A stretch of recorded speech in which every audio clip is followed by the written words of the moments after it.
Hello students, today our topic is societal impact, and in this lecture we are going to discuss some basic concepts related to societal impact, and this is your unit number 4, which is a part of term 1 examination. So we will discuss the main concept regarding to this unit in this lecture. Let's start.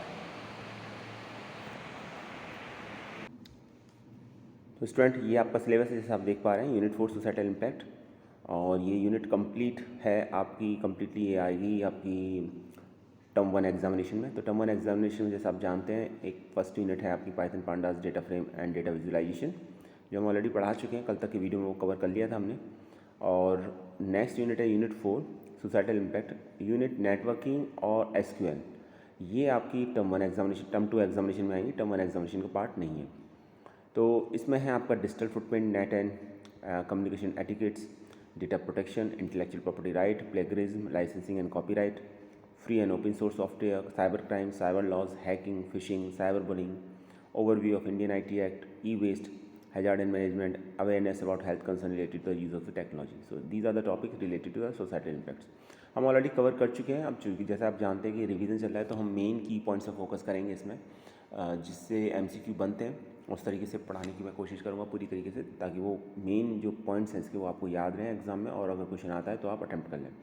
तो आज जो हम discuss करने जा रहे हैं intellectual property right, IPR जिसे short में बोला जाता है, और प्लेगरिज्म और लाइसेंसिंग कॉपीराइट को हम डिस्कस करेंगे। तो चलिए स्टार्ट करते हैं स्टूडेंट्स। सबसे पहले हमको ये समझना होगा कि इंटेलेक्चुअल प्रॉपर्टी क्या है। So intellectual property is term referring to the number of distinct type of creation of the mind for which property rights are recognised in the corresponding field of laws, और we can say that it is a property created by the application of the human mind. तो वो property जो application of human mind है उसको हम intellectual property की category में मानते हैं।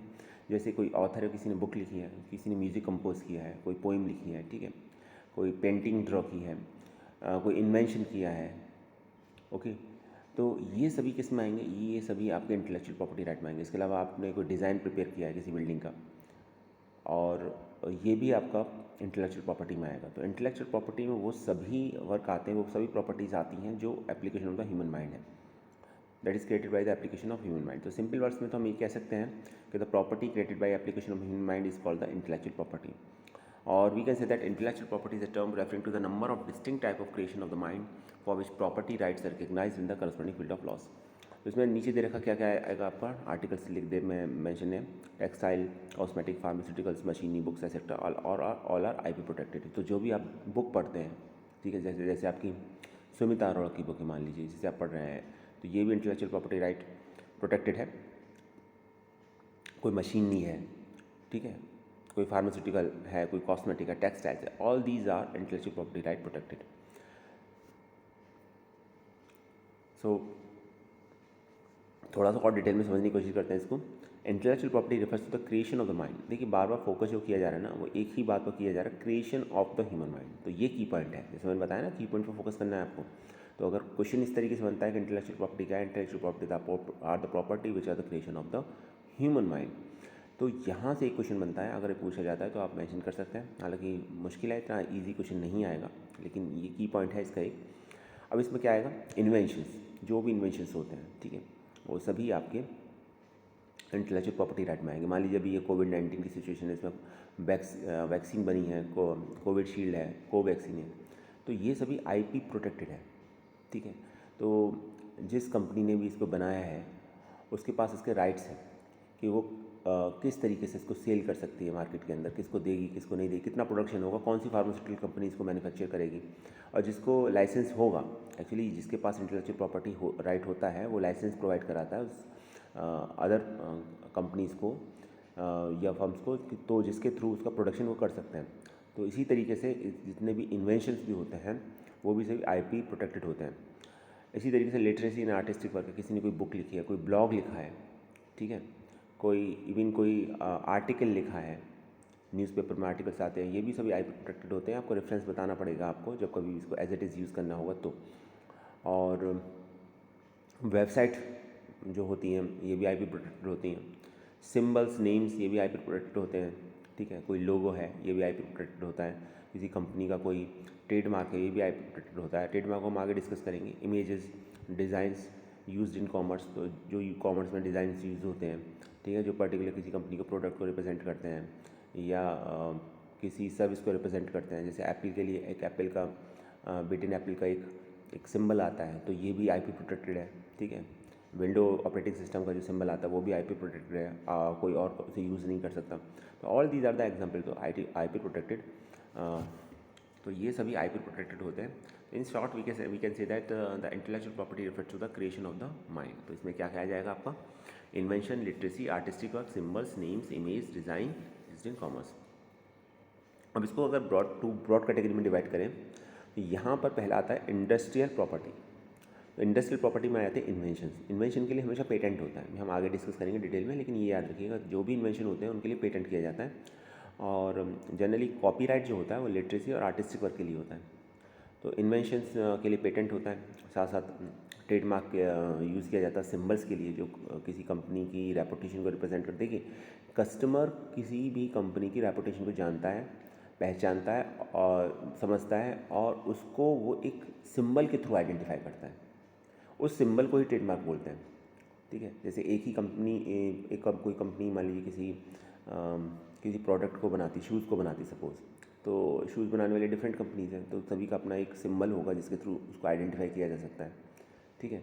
तो या लैपटॉप की अगर हम बात करें, HP का लैपटॉप है, डेल का लैपटॉप है, ठीक है, लेनोवो का लैपटॉप है, तो आप देखेंगे कि सभी का एक सिंबल है यहाँ पर, तो वो ट्रेडमार्क कहलाएगा यहाँ पर, जिसके थ्रू से आइडेंटिफाई किया जा सकता है।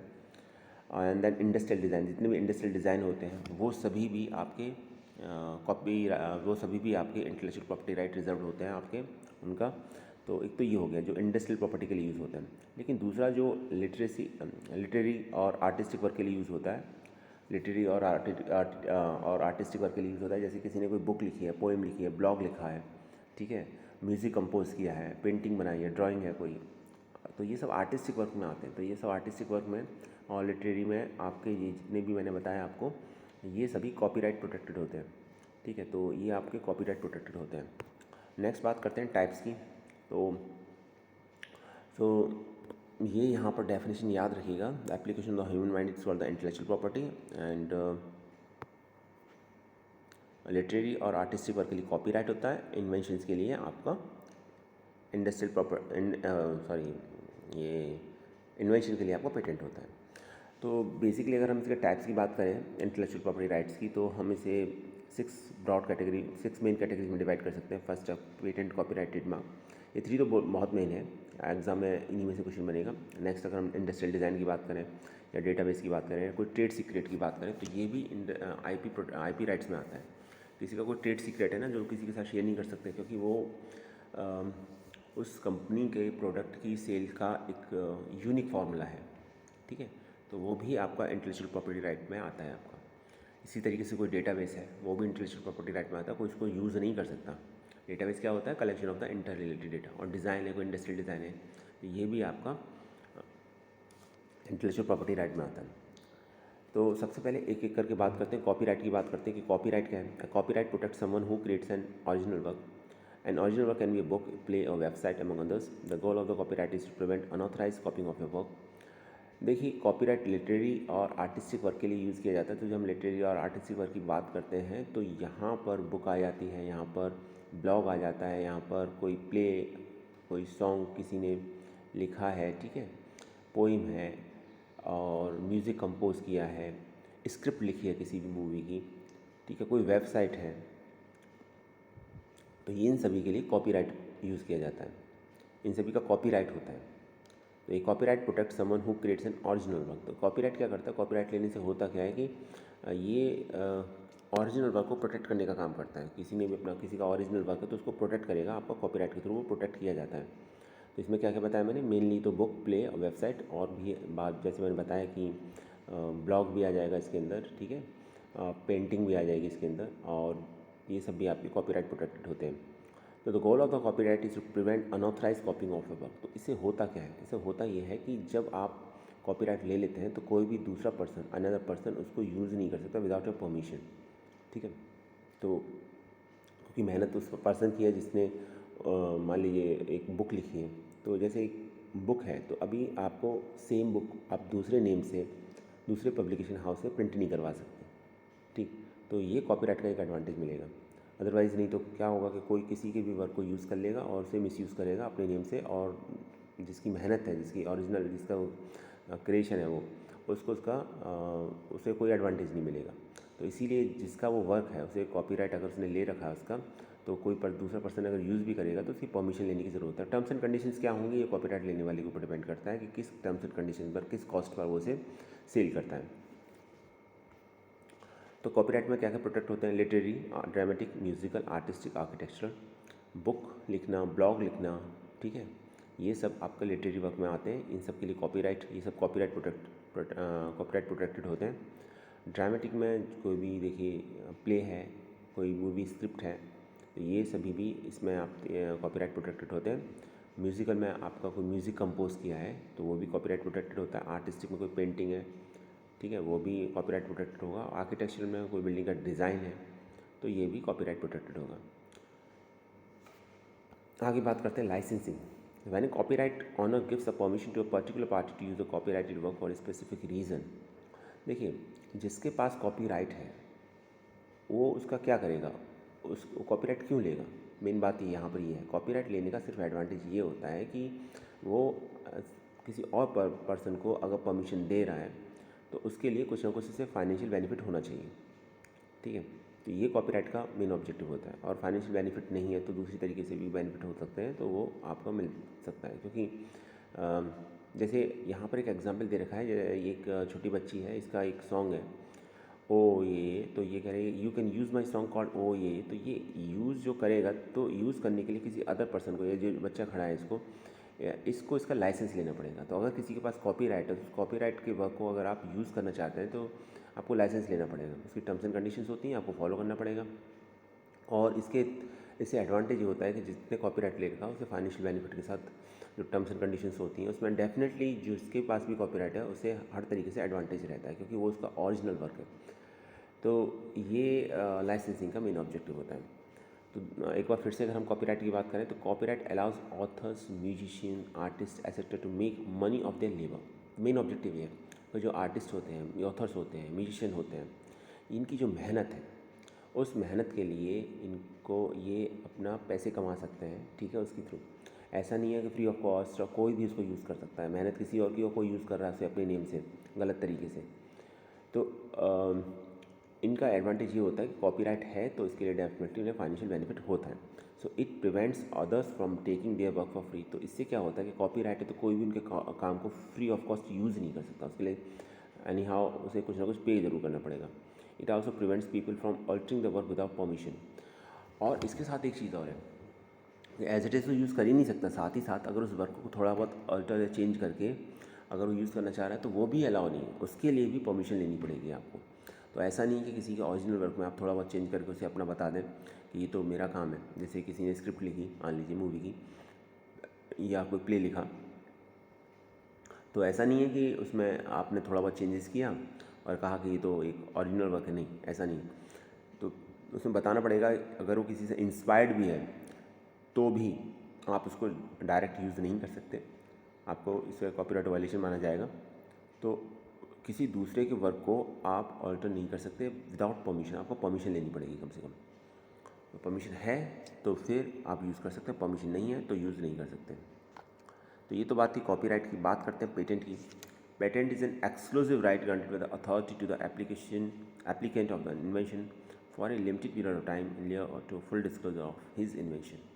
तो जैसे मैंने बताया था थोड़ी देर पहले आपको कि इन्वेंशंस के लिए पेटेंट यूज़ किया जाता है, ठीक है। तो इन्वेंशन जितने भी लिटरेरी आर्टिस्टिक वर्क होते हैं उसके लिए कॉपीराइट और इन्वेंशन के लिए पेटेंट यूज़ किया जाता है। पेटेंट एक्सक्लूसिव राइट प्रोवाइड करता है ऑथर को, सॉरी एक्सक्लूसिव राइट प्रोवाइड करता है जिसने भी इन्वेंट किया है किसी इन्वेंशन को, उसके लिए एक particular limited period of time के लिए। यहाँ टाइम ड्यूरेशन है एक, और टाइम ड्यूरेशन कितनी होती है? टाइम ड्यूरेशन होती है 20 ईयर्स। तो 20 ईयर्स के लिए किसी इन्वेंशन के लिए पेटेंट लिया जाता है। उससे क्या होता है कि ये एक्सक्लूसिव राइट होता है। तो जो भी पेटेंट, जिसने भी पेटेंट लिया है किसी पर्टिकुलर इन्वेंशन के लिए, तो फिर उसको वो किस तरीके से यूज़ करेगा ये टोटली उस पर्सन के ऊपर डिपेंड करता है, या उस कंपनी के ऊपर जिसने भी पेटेंट कराया उसके, वो डिसाइड करती है। सो हम कह सकते हैं patent is a property right granted by the inventor by the patent office. तो ये पेटेंट ऑफिस देता है पेटेंट इसको। तो ये पेटेंट एक प्रॉपर्टी राइट होता है जो इन्वेंटर को पेटेंट ऑफिस के थ्रू प्रोवाइड किया जाता है। The right to exclude others from making, using, offering for sale और सेलिंग और importing the invention into jurisdictions. तो इसके थ्रू जो राइट होता है, इसके ज़रिए आप जो उसको मेकिंग से लेकर यूजिंग और सेल ऑफरिंग के सेलिंग के लिए, तो मेकिंग, यूजिंग और सेलिंग के लिए जो भी इन्वेंशन है आपका, वो पर्टिकुलर एक ज्यूरिडिक्शन होगा उसका, उसमें किस तरीके से यूज़ किया जा सकता है ये डिसाइड किया जाता है इसमें। तो जैसे मैंने बताया कि अगर टाइम पीरियड की बात करें तो टाइम पीरियड होता है इसका 20 ईयर्स। तो 20 ईयर्स तक पेटेंट लिया जाता है। एक बार इशू हो गया तो patent he must enforce the right. तो एक बार इशू हो गया तो पेटेंट ही, जिसने भी पेटेंट कराया है वो इन राइट्स को यूज़ कर सकता है, अप्लाई कर सकता है, और उसकी बिना परमिशन के, उसके विदाउट परमिशन कोई भी अदर थर्ड पार्टी इसको यूज़ नहीं कर सकते। ठीक है, कोई भी दूसरा पर्सन इसको यूज़ नहीं कर सकता। तो इसलिए से एक्सक्लूसिव राइट होते हैं, एक्सक्लूसिव राइट होते हैं 20 ईयर्स के लिए। और किस तरीके से यूज़ होगा, कौन यूज़ करेगा, क्या टर्म्स एंड कंडीशंस होंगी, ये ऑलरेडी डिसाइडेड होती हैं। और एक बार पेटेंट मिल जाने के बाद 20 ईयर्स तक आपका, 20 ईयर्स इसका टोटल टाइम पीरियड होता है, तो उसमें ये आपका यूज़ किया जा सकता है। अब बात करते हैं ट्रेडमार्क की। तो ट्रेडमार्क जैसे मैंने बताया, एक सिंबल आपका जो आइडेंटिफाई करता है किसी प्रोडक्ट को किसी दूसरे प्रोडक्ट से, उसको हम ट्रेडमार्क बोलते हैं। So trademark we can see that is a distinctive sign which identifies the goods and services of one company from those of another. तो एक कंपनी के प्रोडक्ट को दूसरी कंपनी के प्रोडक्ट से जो आइडेंटिफाई करता है, डिस्टिंग्विश करता है, ठीक है, अलग दिखाता है, वो ट्रेडमार्क कहलाता है। और जितने भी प्रोडक्ट होते हैं, आपने देखा होगा ब्रांड कैसे बनता है किसी कंपनी का, कोई प्रोडक्ट ब्रांड ऐसे बनता है कि जो कस्टमर होता है, ठीक है, उस ब्रांड को कैसे पहचानता है, रिकॉग्नाइज़ कैसे करता है, उस ब्रांड को उसके सिंबल के थ्रू रिकॉग्नाइज़ करता है। ठीक है, तो जितने भी देखा होगा आपने, तो सब पर एक जो कस्टमर, देखिए कस्टमर कंपनी की गुडविल को पहचानता है, जानता है ये कंपनी अच्छा प्रोडक्ट बनाती है, और उसके प्रोडक्ट को उसके ट्रेडमार्क के थ्रू आइडेंटिफाई करता है। और जितनी भी कंपनीज होती हैं सबका अपना एक ट्रेडमार्क होता है, एक डिस्टिंक्टिव साइन होता है जो उस प्रोडक्ट को आइडेंटिफाई करने में हेल्प करता है। क्योंकि डिफरेंट कंपनीज एक ही प्रोडक्ट बनाती हैं, तो जब एक ही प्रोडक्ट है, सेम प्रोडक्ट है, तो एक प्रोडक्ट दूसरे प्रोडक्ट से कैसे अलग है, कस्टमर इसको ट्रेडमार्क के थ्रू आइडेंटिफाई करता है। और कस्टमर कंपनी को जानता है, कंपनी की रेपुटेशन को जानता है, उसकी गुडविल को पहचानता है, और ट्रेडमार्क के थ्रू उस कंपनी के प्रोडक्ट को आइडेंटिफाई कर पाता है। So we can say that a distinctive sign, trademark is a distinctive sign which identifies the goods and services of one company from those of another, and a trademark helps consumer to identify and choose between product and services based on their reputation and quality. तो company के reputation और quality के ऊपर trademark आपका trademark के through पहचाना जाता है आपका। जैसे यहाँ कोको कोला का दे रखा है, नाइक का दे रखा है, ये ट्रेडमार्क दे रखा है आपका। So what is a trademark? Trademark का यूज़ किस लिए है? Trademark identify the company to the customer. Customer company को ट्रेडमार्क के थ्रू ही आइडेंटिफाई कर पाता है। First thing, customer knows that trademark, customer उस ट्रेडमार्क को पहचानता है। They have learn to trust that company makes good product, और उसका ये भरोसा होता है कि जिस कंपनी का ट्रेडमार्क है, ठीक है, वो कंपनी अच्छा प्रोडक्ट बनाती है। तो उस ट्रेडमार्क के थ्रू उस कंपनी के प्रोडक्ट को या सर्विस को ये यूज़र या कस्टमर आपका आइडेंटिफाई कर पाता है। अगर हम डिफरेंस की बात करें कि ट्रेडमार्क, कॉपीराइट और पेटेंट में क्या डिफरेंस है, तो ये 4 फील्ड दे रखे हैं, इसके थ्रू हम इजीली आइडेंटिफाई कर सकते हैं कि क्या डिफरेंस है। Trademark search for brand, brands को आइडेंटिफाई करने के लिए ट्रेडमार्क यूज़ किया जाता है। Copyright search, copyright who itself, देखिए फर्स्ट हेडिंग है हु इट्सेल्फ, तो कॉपीराइट के लिए दे रखा है ऑथर्स, और पेटेंट के लिए दे रखा है इन्वेंटर्स। तो ये याद रखिएगा, ट्रेडमार्क, ब्रांड, कॉपीराइट ऑथर्स, और पेटेंट इन्वेंटर्स। नेक्स्ट पर्पस की बात करते हैं। सेकंड पॉइंट है पर्पस। तो क्या पर्पस है ट्रेडमार्क का? डिस्टिंग्विशेस प्रोडक्ट और सर्विसेज फ्रॉम कम्पिटिटर्स। तो कम्पिटिटर्स, डिफरेंट कम्पिटिटर्स हैं, सभी कम्पिटिटर्स एक ही प्रोडक्ट बनाते हैं, लेकिन प्रोडक्ट को आइडेंटिफाई करने के लिए या अलग दिखाने के लिए कंपनी अपना ट्रेडमार्क यूज़ करती है। तो ट्रेडमार्क, कस्टमर ट्रेडमार्क को पहचानता है, जानता है, समझता है, और ये जानता है कि ये कंपनी अच्छा प्रोडक्ट बनाती है, तो ट्रेडमार्क के थ्रू वो पर्टिकुलर प्रोडक्ट या सर्विस को आइडेंटिफाई कर पाता है। कॉपीराइट की बात करें तो प्रोटेक्ट ओरिजिनल क्रिएशन और द इंटेलेक्चुअल वर्क, तो जो भी इंटेलेक्चुअल वर्क है लिटरेरी आर्टिस्टिक की फील्ड में आर्टिस्टिक वर्क है उसको प्रोटेक्ट करता है आपका कॉपीराइट। और अगर हम पेटेंट की बात करें तो ग्रांट्स एक्सक्लूसिव राइट और एक्सप्लॉइट एन इन्वेंशन, किसी इन्वेंशन को कैसे एक्सप्लॉइट किया जा सकता है उसके लिए एक्सक्लूसिव राइट प्रोवाइड किया जाते हैं उस पर्सन को जिसने पेटेंट ले रखा है, और ये जनरली इन्वेंशन के केस में होता है। एग्जाम्पल की बात करें अगर ट्रेडमार्क की, वर्ड्स, लोगो, स्लोगन्स, कलर्स, इन सभी के लिए ट्रेडमार्क यूज़ होता है। कॉपीराइट में म्यूज़िक, आर्ट, फोटोग्राफी, इसके लिए कॉपीराइट यूज़ होता है। पेटेंट के लिए मेडिकल डिवाइसेस, टेक्नोलॉजीज, इन्वेंशंस, ये सब आपका पेटेंट में आता है। आपका टाइम लिमिट की बात करते हैं, बहुत इंपॉर्टेंट है और मुझे लगता है कि क्वेश्चन यहाँ से डेफिनेटली एग्जाम में आएगा। देखिए ट्रेडमार्क का जो टाइम लिमिट है यहाँ दे तो रखा है इंडेफिनिट, ठीक भी है, कुछ गलत नहीं है, लेकिन ये कम्प्लीटली एक बार में नहीं होता है। ये 10 ईयर्स का इसमें प्रोविज़न होता है कि 10 ईयर्स तक के लिए ट्रेडमार्क मिलता है, उसके बाद आपको रिन्यू कराना होता है फॉर नेक्स्ट 10 ईयर्स, और उसे आप जब तक चाहें उतने लंबे टाइम तक उसे कंटिन्यू कर सकते हैं, तो इसलिए इंडेफिनिट दे रखा है। लेकिन आफ्टर 10 ईयर्स इसमें कंडीशन होती है कि आपको उसे ट्रेडमार्क को बताना पड़ेगा कि आप इसे कंटिन्यू करना चाहते हैं कि नहीं करना चाहते, तो अगेन उसको रजिस्टर कराना पड़ेगा सेम टाइम को। तो ये ट्रेडमार्क में अगर टाइम लिमिट की बात करें तो इंडेफिनिट है, लेकिन आफ्टर एवरी 10 ईयर्स आपको इसको रिन्यूअल कराना होता है। कॉपीराइट की अगर हम बात करें तो कॉपीराइट का क्वेश्चन दो तरीके से आ सकता है। एक तो देखिए यहाँ पर दे रखा 70 और 170 ईयर्स, मिनिमम 70 और मैक्सिमम 170 ईयर्स। तो इसका क्या मतलब है, इसको आप ऐसे समझ सकते हैं 70 प्लस 100 ईयर्स, ठीक है। तो हम इसको ऐसे समझ सकते हैं 70 plus the life of the author, क्योंकि एक ऑथर की लाइफ मैक्सिमम 100 ईयर होगी, इससे ज़्यादा तो नहीं होगी, तो तब तक के लिए कॉपीराइट होता है। कहीं कहीं ये 60 भी दे रखा है बुक में, तो 60 पे अगर ऑप्शन मिलता है तो वो भी कंसिडर, सही आंसर कंसिडर होगा। 70 to 170 दे रखा है वो सही होगा, तो इसमें थोड़ा सा देखना पड़ेगा आपको ऑप्शंस क्या क्या हैं। तो मेन कॉन्सेप्ट इसका है 70 plus the life of the author, कहीं 60 plus the life of the author भी दे रखा है, तो वो भी करेक्ट आंसर माना जाएगा, ठीक है। तो मुझे लगता है कि अगर MCQ में आया तो 60 आएगा या 60 to 170 आएगा, या 60 to 160 आएगा, या 70 to 170 आएगा, दोनों में से कोई एक मिलता है तो सही होगा। एग्जैक्ट आंसर तो 70 to 170 ईयर्स है, क्योंकि जितनी बुक्स मैंने देखी हैं उसमें सभी में 70 to 170 ईयर्स ही लिखा हुआ है, और कहीं कहीं ये मेंशन है 70 plus the life of the author भी लिखा हुआ है। पेटेंट की बात करते हैं तो पेटेंट की मैक्सिमम होता है पेटेंट 20 ईयर्स तक के लिए, तो टाइम ड्यूरेशन होता है 15 to 20 ईयर्स, तो ये इसका आंसर है पेटेंट का। तो ये टाइम लिमिट, टाइम ड्यूरेशन याद रखिएगा। अब एक कॉन्सेप्ट और था प्लेजरिज्म का। प्लेजरिज्म क्या है इसको समझ लीजिए। Plagiarism is using another persons ideas in your writing without giving credit to that person. In other words plagiarism is a copying information not giving the author credit for it. तो plagiarism क्या है, किसी person के idea को use करना और उसको credit ना देना, प्लेजरिज्म कहलाएगा। आप किसी के वर्क को यूज़ कर रहे हो और उसे क्रेडिट भी नहीं दे रहे हो, बता भी नहीं रहे हो कि किसका काम है, आपका कहाँ से ये इंस्पायर्ड है, ठीक है, किस तरीके से आपने डेटा को उसका वर्क यूज़ किया है, तो ये प्लेजरिज्म कहलाता है। तो हम कह सकते हैं plagiarism is a copying information not giving the author credit for it. किसी के वर्क को कॉपी कर लेना और उसको ऑथर को क्रेडिट भी ना देना, ये प्लेजरिज्म की कैटेगरी में आएगा।